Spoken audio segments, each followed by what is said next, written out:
शांति। आज 13 अगस्त 2022 है। हमने आज सभी ने बाबा के साकार महावाक्य सुने, जिसमें बाबा ने हमसे पवित्रता की प्रतिज्ञा कराई है।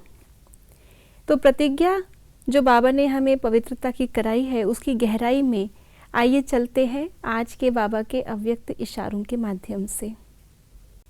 जैसे देह और देही दोनों अलग अलग दो वस्तुएं हैं, लेकिन अज्ञानवश दोनों को मिला दिया है। मेरे को मैं समझ लिया है और इसी गलती के कारण इतनी परेशानी, दुख और अशांति प्राप्त की है।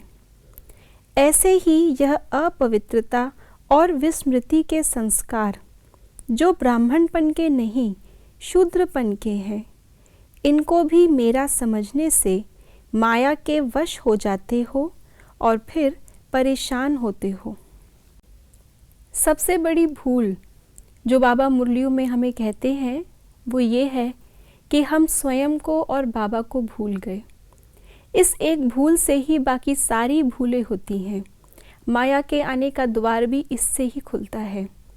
जैसे हमने यादगार में रामायण में देखा कि सीता पहचान नहीं सकी कि सामने कौन है, तो अज्ञानता के कारण उन्होंने भोलेपन में आकर के मर्यादा की रेखा लांघ दी और उस कारण से एक बार की गलती पूरे जीवन भर का दुख ले आती है।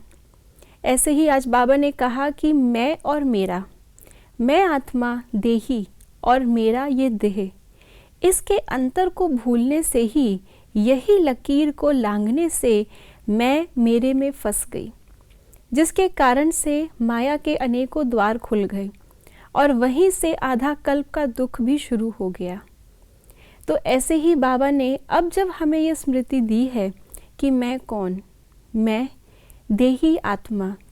अगर देह में भी अपने आप को समझना है तो देह की भी नई पहचान बाबा ने हमें दी है कि मैं ब्राह्मण हूँ, ब्रह्मा मुख वंशावली हूँ, पवित्र आत्मा हूँ, विश्व कल्याणकारी हूँ, विश्व परिवर्तक हूँ। इतने सारे स्वमान, इतने सारे कर्तव्य, पवित्रता का इतना सुंदर जन्म जो बाबा ने हमें दिया, जब हम इसको भूल जाते हैं तो पुरानी दुनिया में वापस चले जाते हैं। फिर से वो लकीर पार कर लेते हैं और फिर से हमारे जीवन के अंदर उड़ती कला के बजाय गिरती कला शुरू हो जाती है, जिसके कारण से आत्मा जो चढ़ रही थी वो गिरावट महसूस होने से परेशान होती है। बाबा ने इसलिए हमें बेफिक्र रहने का मंत्र भी दिया। बेफिक्र हम दो ही जगह रह सकते हैं, या तो संगम युग पर या तो फिर सतयुग में। तो संगम युग पर अपने आप को पवित्र समझने से बेफिक्र रहेंगे, बाबा को सब कुछ सौंपने से बेफिक्र रहेंगे। और जैसे आज बाबा ने साकार मुरली में भी कहा कि बाबा हमको विष्णुपुरी का मालिक बनाते हैं। विष्णुपुरी अर्थात बेफिक्र बादशाहों की दुनिया।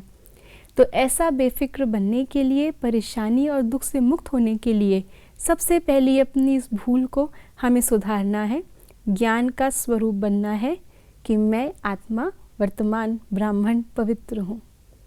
ओम शांति।